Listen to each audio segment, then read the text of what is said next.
Waalaikumsalam warahmatullahi wabarakatuh. Alhamdulillahilladzi nahmaduhu wa nasta'inuhu wa nastaghfiruh wa na'udzu billahi min shururi anfusina wa sayyiati a'malina may yahdihillahu fala mudilla lahu wa may yudlil fala hadiya lahu. Alhamdulillah, pagi ini Allah Subhanahu wa taala memberikan kita kesehatan. Allah berikan kita kekuatan, umur panjang, dan mudah-mudahan kita semua dalam perjalanan menyenangkan dan kita semua mendapatkan umrah mabrur. Bapak Ibu sekalian, tidak banyak ingin saya sampaikan. Saya selaku owner daripada travel kesayangan kita, Aslam Group International, juga bersama dengan seluruh tim, kru, dan manajemen yang hadir. Masya Allah, pemberangkatan ini ada beberapa leader kita yang mendampingi. Mungkin bisa saya perkenalkan Bapak Ibu sekalian. Nanti di sini kita akan sama-sama dengan Ustaz Baso Zulkifli. Ini orangnya yang ada jenggotnya. Ini bukan anak muda ya, sudah punya istri dan sudah punya anak. Kemudian ada Ustaz Usman Syafruddin. Beliau ini adalah sahabat saya dari Jakarta. Beliau ini adalah keturunan Belanda. Ya, jadi Bapak Ibu sekalian, nanti beliau yang akan membantu kita. Juga yang mendampingi kita ada Ustadz Andra Al-Jauziyah, yang bisa ke depan. Bapak Ibu sekalian, ini yang berangkat. Juga ada dari Kendari Pak Haji Mudathir, Masya Allah. Juga ada dari kantor pusat Ibu Mutia, Ananda Mutia nih ya. Nanti Bapak Ibu. Kemudian perwakilan dari negeri jauh, Ibu Nelly Susanti dari Kaltara. Bapak Ibu sekalian, biar kita mengenal wajah-wajah mereka. Ada dari perwakilan dari agent perwakilan dari Tual, Haji Bida, bisa mungkin ke depan ya. Juga ada perwakilan kita dari Belawah. Silakan Kabupaten Wajo. Ini semua yang akan berangkat ya. Juga ada Pengaji Ise tadi. Pak Haji Ise, beliau ini dari Mamuju. Ya. Kemudian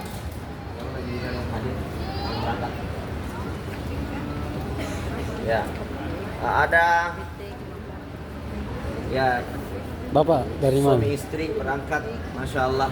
Ya, Ustaz Baso, Masya Allah. Ya, dari apa namanya, tempatnya tambang Morowali, dari Morowali, Masya Allah. Ya. Oke, Bapak Ibu sekalian, Ibu Naida, mana Ibu Haja Naida, leader kita dari Kabupaten Bone. Mana Ibu Haja Naida? Oh ini Haja Naida, Insya Allah. Ya.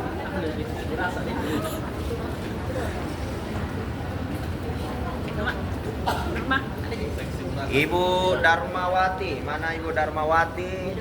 Dari Bone. Ibu Darmawati di depan sini ya. Oke, ya.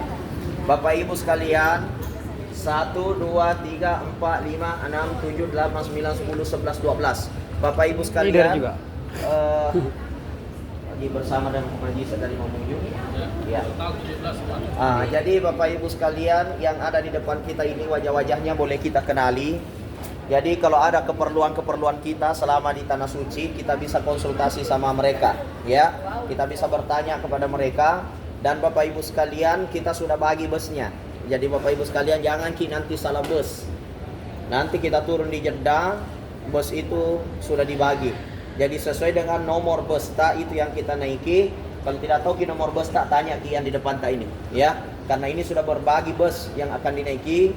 Tim kita juga di Saudi, di Jeddah sudah menunggu. Jadi insya Allah nanti Bapak Ibu sekalian kolaborasi tim dari Indonesia dengan tim yang ada di Arab Saudi.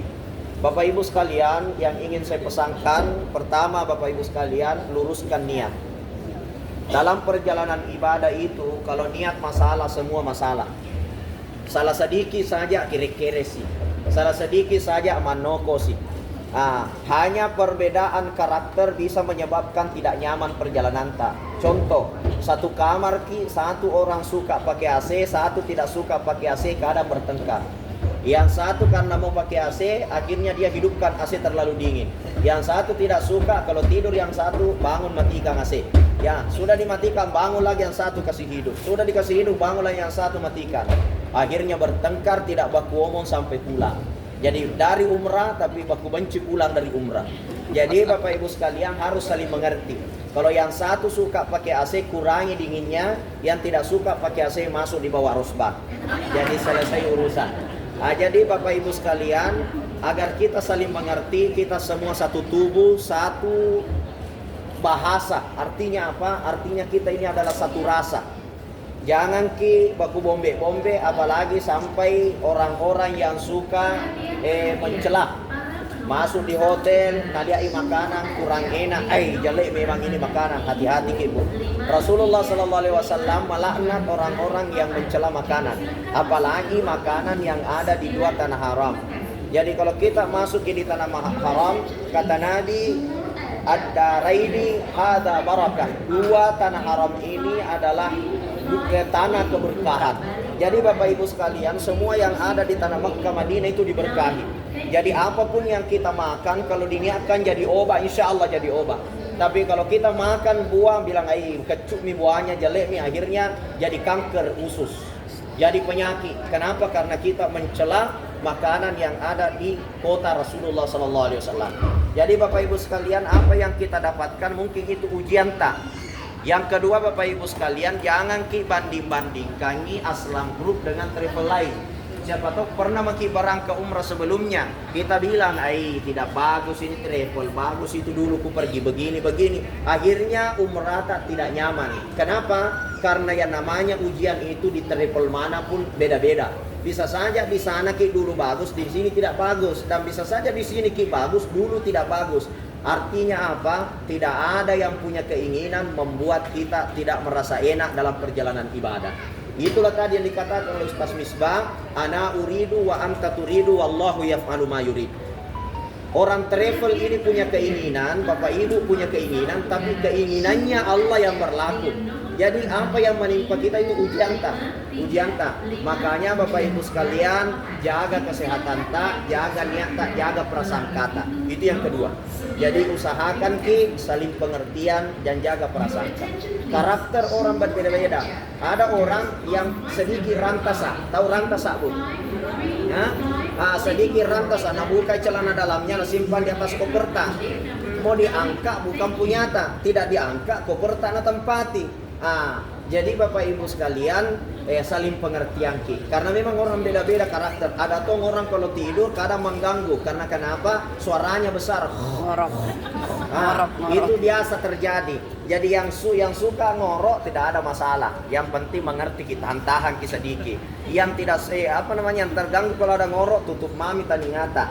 Ya, nanti minta tisu sama pembimbing untuk tutup telinga.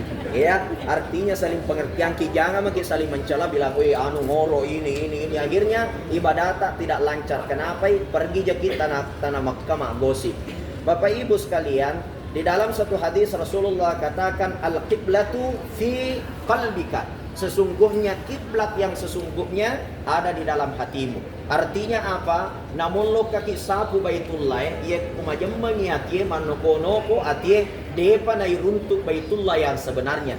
Karena Baitullah yang sebenarnya bertemunya hati kita di saat kita memandang Baitullah yang ada di Mekah. Jadi Bapak Ibu sekalian, hadirkan Baitullah di hati kita, barulah kita akan mendapatkan kemakruran umrah itu. Sehingga ibadah itu harus diucapkan lidah, dibenarkan hati, dan dilaksanakan anggota badan. Diucapkan lidah ada niat kita, mengucapkan bahwa kita ingin melaksanakan umrah. Kemudian kita mengucapkan dengan lidah talbiyah, zikir, dan lain sebagainya. Kemudian kita meniatkan dalam hati, mensucikan hati, membersihkan hati.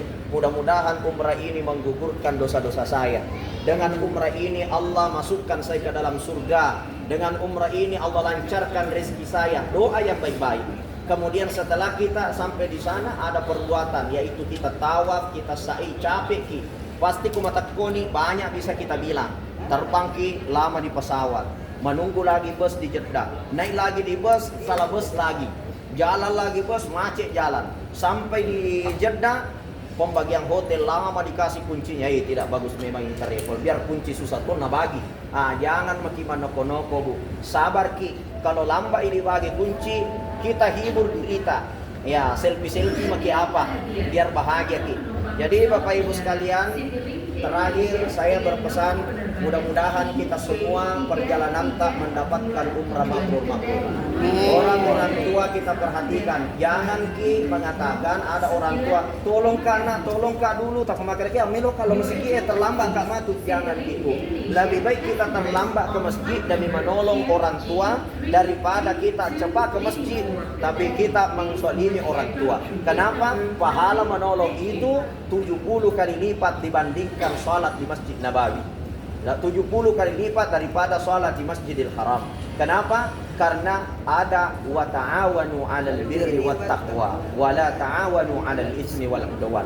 Tolong menolong ini lebih tinggi derajatnya daripada ibadah mahdoh yang kita lakukan secara langsung tapi menzalimi saudara.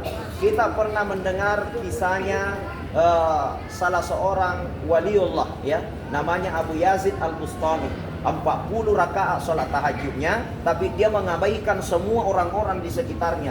Dia tidak pedulikan lotok kumaga, dia pas susah dan lain sebagainya. Akhirnya pada saat dia dimimpikan oleh Allah, namanya tidak ada dalam daftar penduduk surga. Maka dia protes di dalam doa-doanya, kenapa saya selalu dimimpikan kalau saya ini bukan ahli surga? Ya Allah, tolong saya. Maka dimimpikanlah dia bagaimana dia membantu saudara-saudaranya, bukan hanya melaksanakan sholat tahajud 40 rakaat. Akhirnya dia mulai menggali selokan, mengalirkan air, menyumbang air minum kepada tetangga-tetangganya yang kekurangan.